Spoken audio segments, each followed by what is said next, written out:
Se eu não sei o que é direita e esquerda, se eu não sei o que é cima e embaixo, eu vou ter muita dificuldade de escrever. Eu sou a Karen Denise, neuropsicopedagoga, e eu transformo a vida de profissionais que desejam começar os seus atendimentos e viver de neuropsicopedagogia. Se você é um desses profissionais, eu tenho certeza que você tem muitas dúvidas sobre a avaliação neuropsicopedagógica.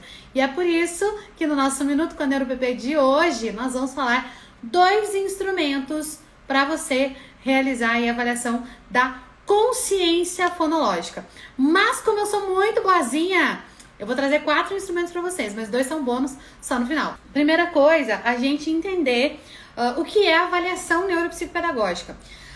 Por mais que eu fale, toda vez eu vou continuar falando. Eu quero que vocês anotem, tá com caneta aí, com caderno, pega seu caderno, pega sua caneta, pega sua agenda, pega sua água, porque agora é a hora de anotar. Principalmente se você vai aí começar os seus atendimentos, tem dúvidas da avaliação, e a gente vai falar um pouquinho sobre a avaliação, em especial a avaliação da consciência fonológica. Por quê? Porque, gente, a gente precisa entender o que é a neuropsicopedagogia, o que é a avaliação neuropsicopedagógica e o que é a intervenção neuropsicopedagógica. Eu sei que muita gente já está repetindo comigo o conceito da neuropsicopedagogia. E como boa pedagoga, que também sou de graduação, vamos lá. O que é a neuropsicopedagogia? A neuropsicopedagogia é uma ciência transdisciplinar que está fundamentada em 3 eixos teóricos: neurociência aplicada à educação, pedagogia e psicologia cognitiva. E a neuropsicopedagogia, então, ela tem como objeto central ali, o seu objeto principal de estudo, a neuroaprendizagem, que é entender o processo de aprendizagem na perspectiva do funcionamento do sistema nervoso. Então, entender como que esse sistema nervoso funciona e qual é a sua função no papel do aprender, né? Como que a gente aprende por meio desse sistema, né? O sistema nervoso. Então, a gente sabe que a neuropsicopedagogia, ela vai ser essa ciência, tá? Que vai entender, então, o processo de aprendizagem e a relação com o sistema nervoso. Como que o sistema nervoso aprende? Por isso que eu falo, né? Eu brinco, na verdade, que a neuropsicopedagogia é um trabalho que a gente faz de dentro para fora. Por que de dentro para fora? Porque o sistema nervoso é o sistema que está aqui dentro do nosso corpo, dentro do indivíduo, né? Cada um tem aí o seu sistema nervoso. E ele tem um padrão, claro, todo mundo, né, tem um sistema nervoso, vão ter ali os neurônios, vai ter o seu cérebro encéfalo, tronco encefálico, medula espinhal, nervos periféricos, enfim, vai ter ali toda a estrutura do sistema nervoso. Mas nem toda a estrutura funciona igual, certo? Algumas pessoas têm alterações nessa estrutura. Por exemplo, a gente vai então entender como que as pessoas aprendem a partir do funcionamento do sistema nervoso. A gente sabe que o sistema nervoso que vai comandar todo o nosso organismo é o sistema nervoso que capta todo o nosso processo sensorial, perceptivo, né? Nosso foco atencional. Então, tudo se dá ali, o processamento se dá no sistema nervoso. E o sistema nervoso a gente estuda, então, em 2 grandes aspectos, que é o aspecto fisiológico, né, que é a estrutura, as organelas, né, os compostos químicos que passam por ali, e também a questão neuropsicológica, que são os processos que ocorrem, porque é o sistema nervoso que organiza o processo de atenção, memória, linguagem, consciência fonológica. Então, tudo isso passa pelo sistema nervoso. É por isso que a nossa função é entender como que essa estrutura funciona e avaliar essas habilidades que são processadas pelo sistema nervoso, tá? Por isso que quando eu falo que a neuropsicopedagogia, ela vai atuar com o sujeito, de maneira individual com o sujeito, a gente acaba descartando a questão ambiental, a questão cultural, a questão do contexto que ele está inserido. Por quê? Porque nós vamos estudar estruturas do sistema nervoso, nós vamos estudar como essas estruturas do sistema nervoso reagem ao processo de aprendizagem. Nós vamos estudar como os processos que ocorrem no sistema nervoso são formativos do processo de aprendizagem. Por quê? A aprendizagem nada mais é do que a união desses processos, né? Atenção, memória, consciência fonológica, discriminação auditiva, linguagem, quando a gente consegue utilizar essa informação em prol de alguma coisa. Então, a gente tem um aprendizado, tá? Então, assim, por isso que a gente vai entender o sistema nervoso, tá? Falando nisso, então, a gente vai estudar e avaliar o que nós chamamos de funções cognitivas, tá? A neuropsicopedagogia, então, o nosso foco é a aprendizagem, tá? A aprendizagem. Não é, por exemplo, humor, emoção, inteligência, saber QI, nada disso é função do neuropsicopedagogo, tá? Existem profissionais que têm competência para essas habilidades. No caso, né, psicólogo, neuropsicólogo, psiquiatra, enfim. Nós, neuropsicopedagogos, vamos entender o processo de aprendizagem. E é por isso que é importante que a gente conheça, é muito importante que a gente conheça a estrutura cognitiva e os seus processos psicológicos básicos, tá? Os processos psicológicos básicos. Bom, falando nisso, eu costumo chamar, né, essas áreas de habilidades que são requisitos e pré-requisitos para aprender. Porque para eu aprender a escrever, por exemplo, que habilidade eu preciso? Eu preciso da habilidade visual, percepção visual, certo? Eu preciso da habilidade auditiva, da percepção auditiva, da discriminação fonológica, da consciência fonológica. Eu preciso da compreensão da linguagem, porque aí aquilo que eu vou ouvir, que eu vou ver, eu vou converter nos símbolos linguísticos que estão armazenados aqui no meu sistema nervoso. Eu preciso da minha motricidade, da minha praxia, porque a escrita, ela é um ato motor, ela é um ato mecânico. Então, eu preciso ter a minha praxia desenvolvida. Então, vejam só quantas habilidades eu preciso desenvolver que são requisitos ou pré-requisitos para a escrita. Por exemplo, um pré-requisito para a escrita percepção, né, espacial, então a percepção sinestésica, no sentido de compreender lateralidade. Se eu não sei o que é direita e esquerda, se eu não sei o que é cima e embaixo, eu vou ter muita dificuldade de escrever, porque a escrita é um código, né, que tem forma, posição, tamanho, né? Se eu não tenho uma compreensão lógico-matemática, eu não vou entender. Por quê? Porque a escrita são símbolos, são traduções de símbolos. Então vejam, a gente tem muitas habilidades aí que são requisitos, pré-requisitos para escrita, para leitura, para fala, para interação social, para qualquer desenvolvimento de aprendizagem. Por isso que é muito importante a gente conhecer toda essa estrutura cognitiva e esses processos que estão acontecendo aqui no nosso sistema nervoso, tá? Mas hoje eu quero falar dessa habilidade, né, que a gente chama aí de consciência fonológica. A consciência fonológica, ela é uma habilidade, então, da gente discriminar sons, certo? Mas não apenas qualquer som.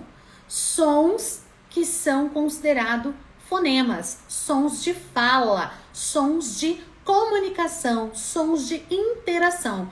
Por exemplo, eu vou trabalhar com discriminação auditiva. Olha só, a consciência fonológica faz parte da discriminação auditiva. Mas discriminação auditiva é eu discriminar, é eu distinguir o que eu estou ouvindo, qual ruído eu estou ouvindo. Por exemplo, agora, eu acho que vocês não estão ouvindo, mas eu estou ouvindo o ruído do ventilador. Sabe? Então, isso é uma discriminação auditiva, porque o ventilador, ele não está se comunicando comigo. Ele não está utilizando de fonemas, de sons, para traduzir em alguma comunicação. Então, é uma discriminação. Eu tô ouvindo o pingo da água cair na torneira. Eu tô ouvindo os carros passando na rua, uma ambulância vindo. Isso é discriminação auditiva. Eu tenho a capacidade de discriminar o som, perceber esse som e compreender o que é esse som, da onde vem, o que ele significa, quem está emitindo esse som. Isso é discriminação auditiva. A consciência fonológica é um andar acima. Ela está dentro da discriminação auditiva, mas ela tem uma peculiaridade, ela tem uma especificidade. Porque a consciência fonológica é quando eu discrimino os sons que são fono. O que é fono? Fono é de fala, tá? Fono é do aparelho fonador, fonológico, de fala. Então, sons de fala, que são sons que vão levar a uma comunicação, que são sons de comunicação. Então, isso é consciência fonológica. Ela é um pré-requisito incrível para a escrita. Ela é um pré-requisito, uma habilidade pré-requisito para a leitura. Mas ela, vai influenciar muito na escrita e na leitura. Mas ela não faz parte da avaliação de leitura e escrita. A consciência fonológica não faz parte da avaliação da habilidade, de leitura ou da habilidade de escrita. A consciência fonológica, por ser específica, por ser fonemas que representam fala, que representam comunicação, que representam comunicabilidade, que tem uma mensagem, tem uma informação, tem um símbolo, representa um símbolo gráfico. A consciência fonológica, ela está dentro da avaliação de linguagem. Então, quando a gente vai avaliar linguagem, o desenvolvimento da linguagem, a gente vai utilizar instrumentos de avaliação de consciência fonológica. Ficou claro? Lembrando, qualquer instrumento que eu indique aqui não são os únicos instrumentos do mundo, não é o melhor instrumento do mundo, são instrumentos que eu utilizo, que eu utilizei no meu processo de avaliação, tá? Existem outros? Com certeza. Eu conheço todos, não sou onisciente, não conheço todos. Posso falar de alguma coisa que eu nunca usei, não conheço, não sei como é? Não posso. Então, o que eu vou falar pra vocês é do que eu utilizo, tá bom? Ai, meu Deus, Karen, mas eu queria um instrumento para adultos. Eu não trabalho com adultos, lembra? Eu não posso te dar indicação de instrumentos que eu não utilizo, que eu nunca utilizei, que eu não sei como utilizar, tá bom? Seria até antiético da minha parte. Tá? Então, os instrumentos que eu vou trazer aqui para vocês são instrumentos para avaliação de consciência fonológica de crianças e adolescentes que você pode utilizar, tá? E eles vão fazer parte, então, da linguagem, dessa estrutura cognitiva chamada linguagem, que é tão importante no nosso processo de aprendizagem. É por meio da linguagem que a gente tem a interação, a comunicação. A linguagem, lembrando que a linguagem ela pode ser verbal e não verbal, ela pode ser oral, ela pode ser escrita, ela pode ser simbólica, tá? Mas a linguagem é o meio pelo qual nós nos comunicamos, nós interagimos com o mundo, tá? E essa linguagem, ela é muito importante, então, no desenvolvimento, tá? No desenvolvimento das aprendizagens de uma maneira geral. Por isso que é importante a gente trabalhar com a consciência fonológica, ela vai ser especificamente aí da nossa discriminação auditiva. Por isso que ela tá dentro da discriminação auditiva, mas faz parte, da consciência fonológica e é tudo aí relacionado com a avaliação de linguagem. Então, assim, por que é importante, então, a gente avaliar a linguagem, a consciência fonológica? Porque ela faz parte aí dessa estrutura cognitiva e ela é importantíssima para a nossa comunicação.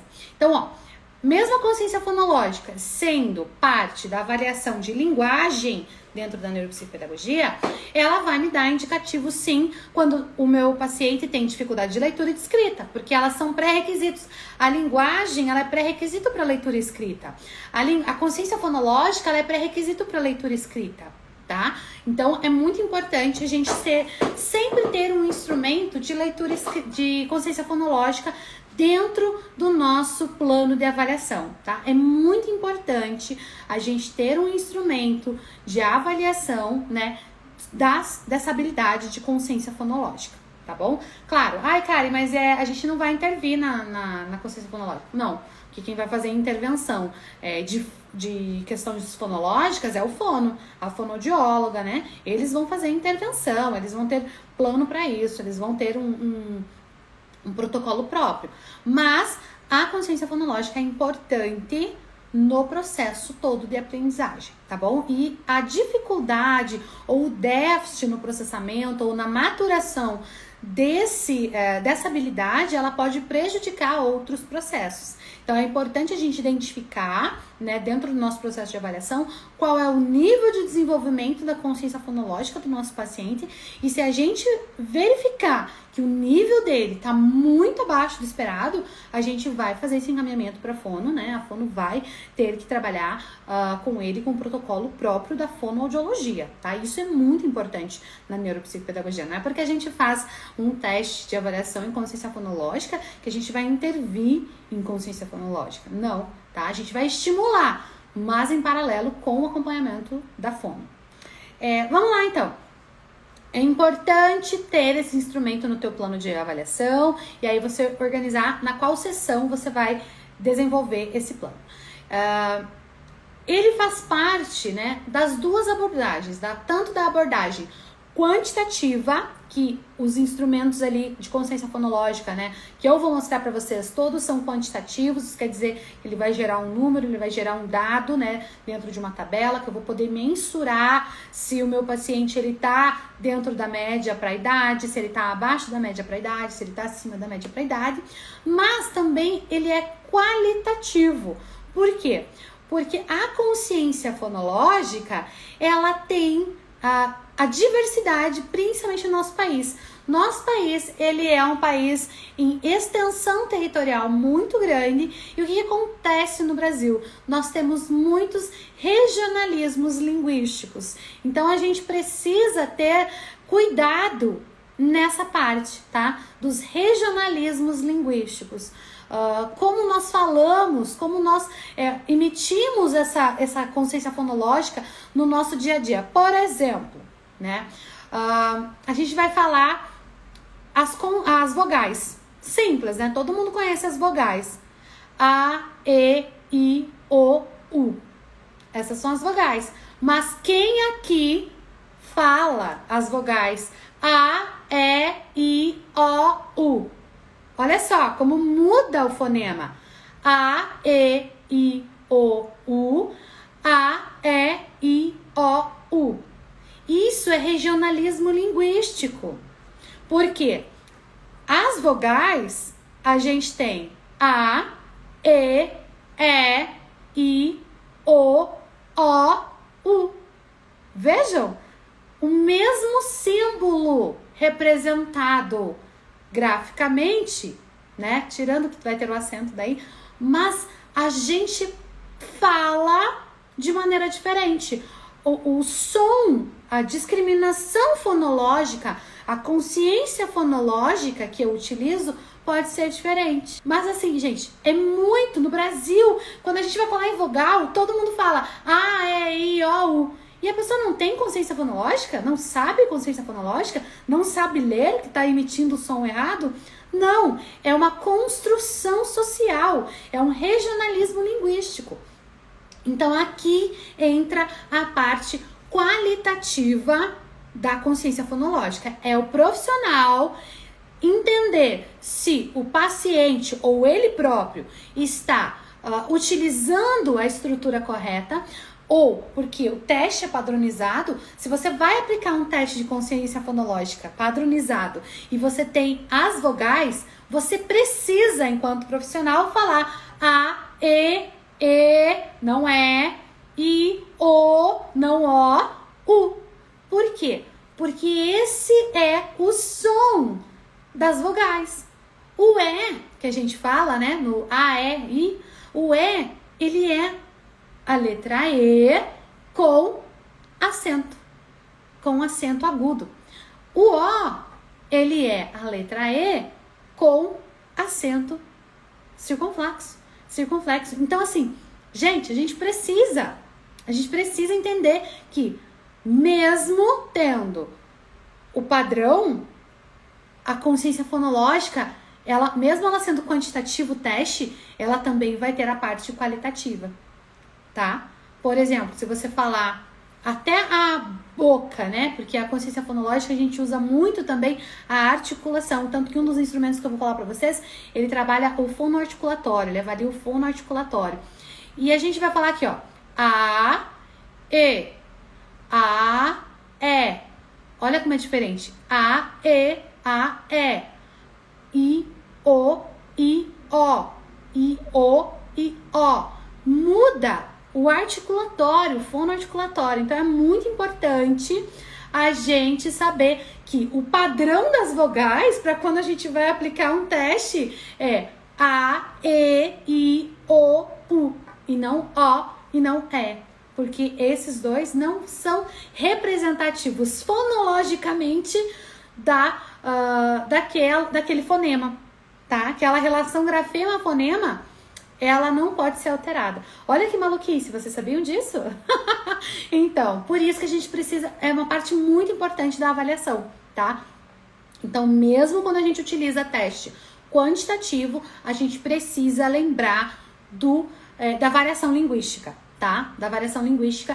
E aí entra a qualidade, a qualificação do profissional de entender o aspecto qualitativo da consciência fonológica. No Brasil, até aqui no Sul, gente, até aqui no Sul, a gente sabe que é E, que é O, mas vai falar as vogais A, E, I, O, U, A, E, I, O, U. E não é A, E, I, O, U. Olha que loucura. Mas acontece.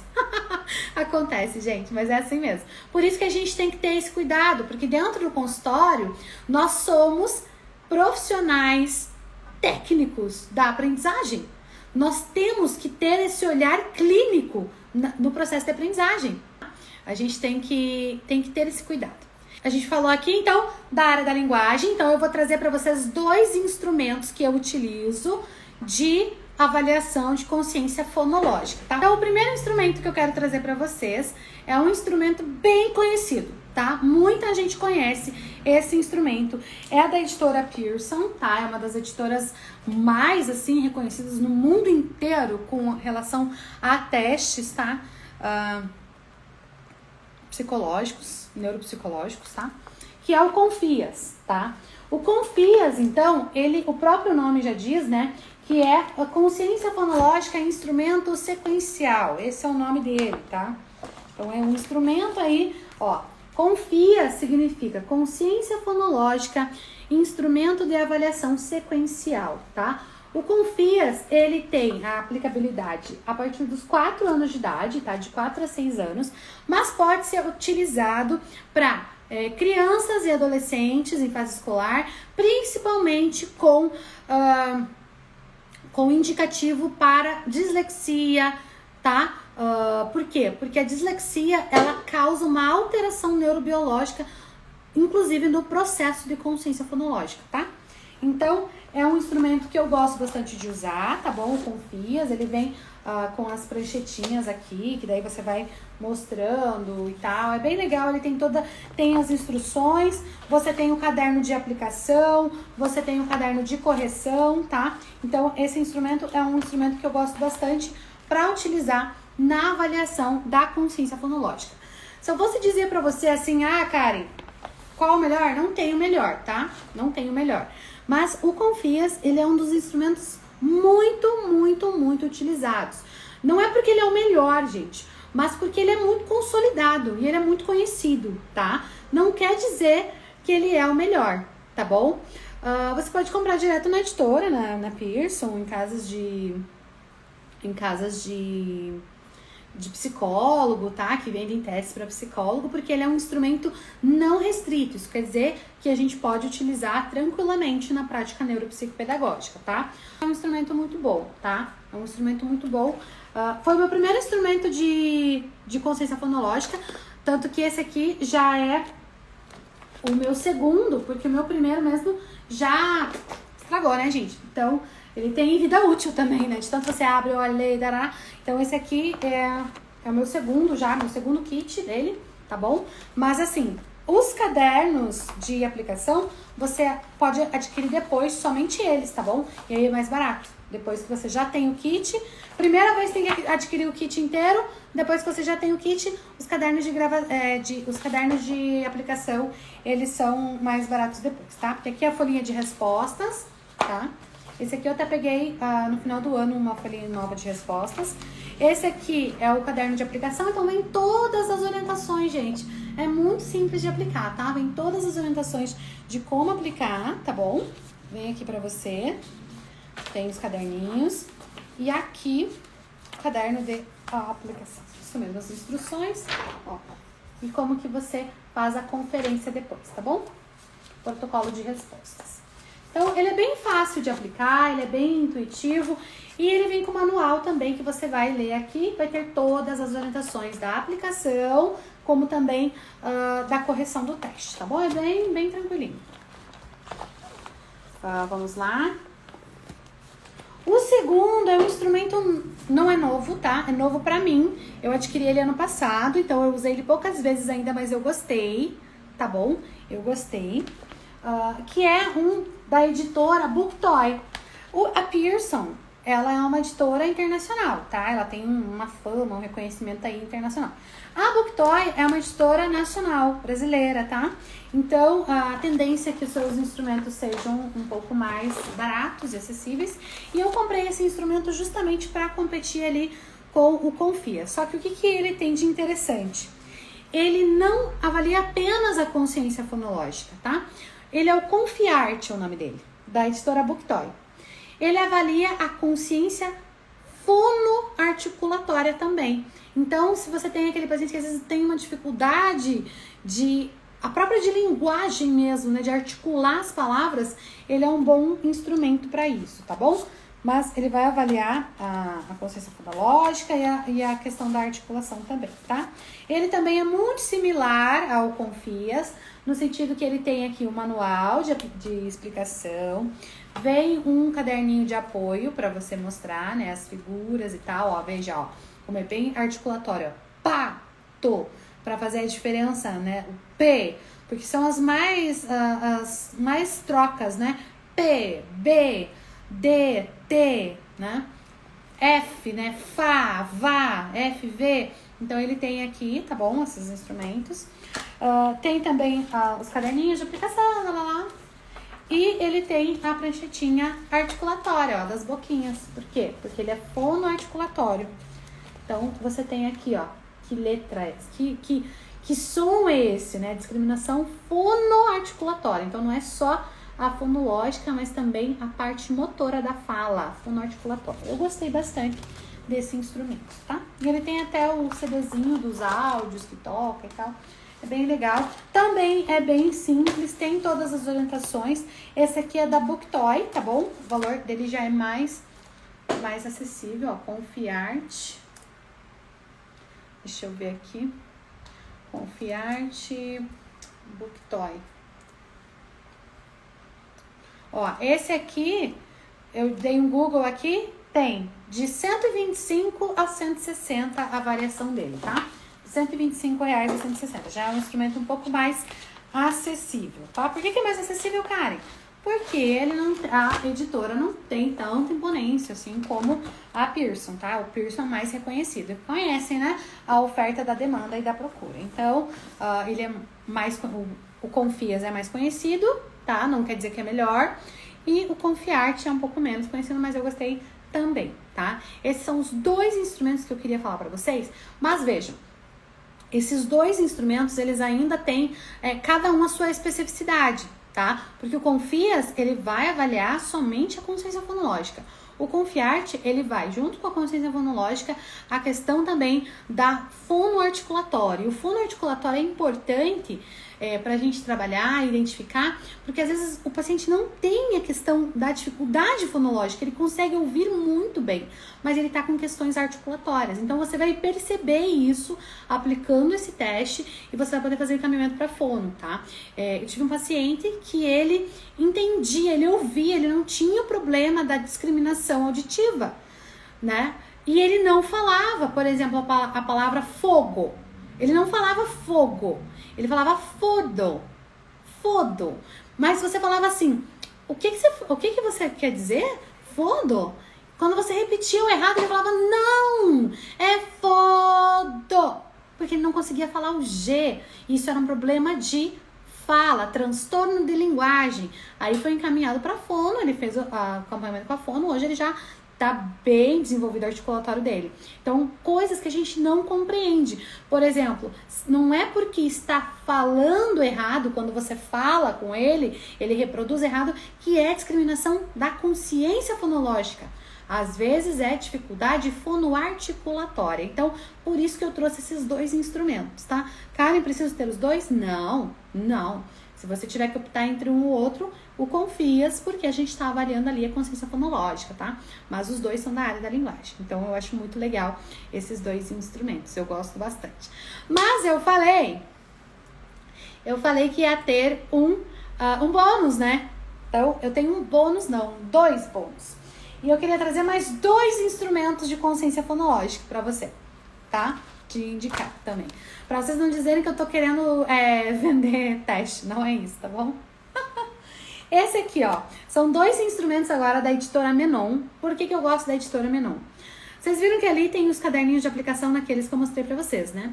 E toda vez que eu acabo, por exemplo, acho que são 20 de cada, toda vez que eu atendo 20 pacientes com aquele teste, eu preciso comprar mais folha de aplicação, mais folha de correção, tá? Porque eu não posso tirar xerox, eu não posso fazer cópia, porque tem direitos autorais, tem licença, você tem que comprar toda vez que acabar. Você não vai comprar o kit todo, tá? Você compra os caderninhos de aplicação. Mas, entretanto, todavia, porém, existe a editora Menon. Eu gosto muito dos instrumentos da Menon, porque são instrumentos validados, reconhecidos, são feitos aí pela pesquisa mesmo, né? Também. Mas a Menon, ela tem os testes, o arquivo em PDF. Então, você faz a impressão quantas vezes quiser e a sua licença que você paga uma vez não expira nunca, tá? Não expira nunca. E eu queria trazer para vocês, então, 2 testes para você poder também pensar e conhecer, quem sabe eles vão se adequar melhor aí no seu bolso, tá? Que é esse aqui, ó, teste de discriminação fonológica. Olha, gente, como você imprime, ele é um teste mais simples, tá? Ele é um teste mais simples, mas ele tem aqui, ó, as instruções para você, tá? A primeira folha aqui, que vem a referência bibliográfica, os autores do teste, né? Vem as instruções do teste e aí vem a aplicação, ó, veja, que é a mesma coisa que eu falei para vocês, ó, faca, vaca, né, ó, pente, dente. Então, tem aqui e ele explica tudinho como você faz. No final aqui, ó, você tem a folha de registro, tá? Então, eu gosto bastante. Quando eu comecei, até antes do Confias, gente, eu usava esse daqui, tá? Quando eu comecei, eu usava muitos testes da Menon, porque eu comprei a licença uma vez só e fazia a cópia, imprimia quantas vezes eu precisasse do teste, tá? E também tem a licença dele, você encontra no site Cadernos Menon, tá bom? Cadernos Menon. E também tem esse aqui, ó, também da Menon, prova de consciência fonológica por escolha de figura. Então, esse aqui é para quem às vezes não sabe ler, tá? Aí você fala e a criança vai escolher a figura que você falou. Então, ó, tem todas as orientações, toda a aplicação. Então, é bem... Ele é mais, eu acho ele mais completo um pouco do que o teste de discriminação auditiva, tá? Essa prova de consciência fonológica ela é um pouco mais completa, eu gosto bastante também, tá bom? Os 2 são da Menon, então, ó, pra quem ia dar 2 testes, já dei 4 aí pra vocês. E esses testes aqui, tá? Você compra lá no Cadernos Menon, mas as orientações e aplicações dele estão aqui, ó, nesse livro, Linguagem Oral, Avaliação Neuropsicológica Cognitiva, volume 2. Lembra que eu falei que a consciência fonológica é da linguagem? É da área da linguagem? Então, ele tá no livro Linguagem Oral. Daí aqui atrás tem todos os testes que eles ensinam, a aplicação, como foi construído o teste, os dados normativos estão todos aqui nesse livro. Então, para você aplicar os testes da Menon, tem que ter o livro e a licença do teste, tá bom? O livro e a licença do teste. Mas, gente, Viram como a consciência fonológica é uma área muito importante, que a gente precisa entender, precisa conhecer, precisa avaliar e intervir depois? Então, eu queria trazer esse conteúdo para vocês, porque eu sei que muita gente fica perdido no processo da avaliação, muita gente não sabe que teste escolher, acha que só tem um, acha que só tem outro. Não, tem vários. Então, aproveita, conta pra mim se você conhecia esses instrumentos, se você usa algum deles e se você conhece algum outro, né, que avalia a consciência fonológica. Pessoal, era isso que eu tinha para trazer para vocês. Espero que vocês tenham gostado desse Minuto com a NeuroPP. A gente precisa colocar essa neuropsicopedagogia em ação, né? E eu quero que você comece aí onde você tá, com o que você tem. Então, bora começar hoje aí com a neuropsicopedagogia. Quero dizer para vocês, muito obrigada pelo acompanhamento, muito obrigada pelo carinho. Um beijo para você e até mais. Tchau, tchau.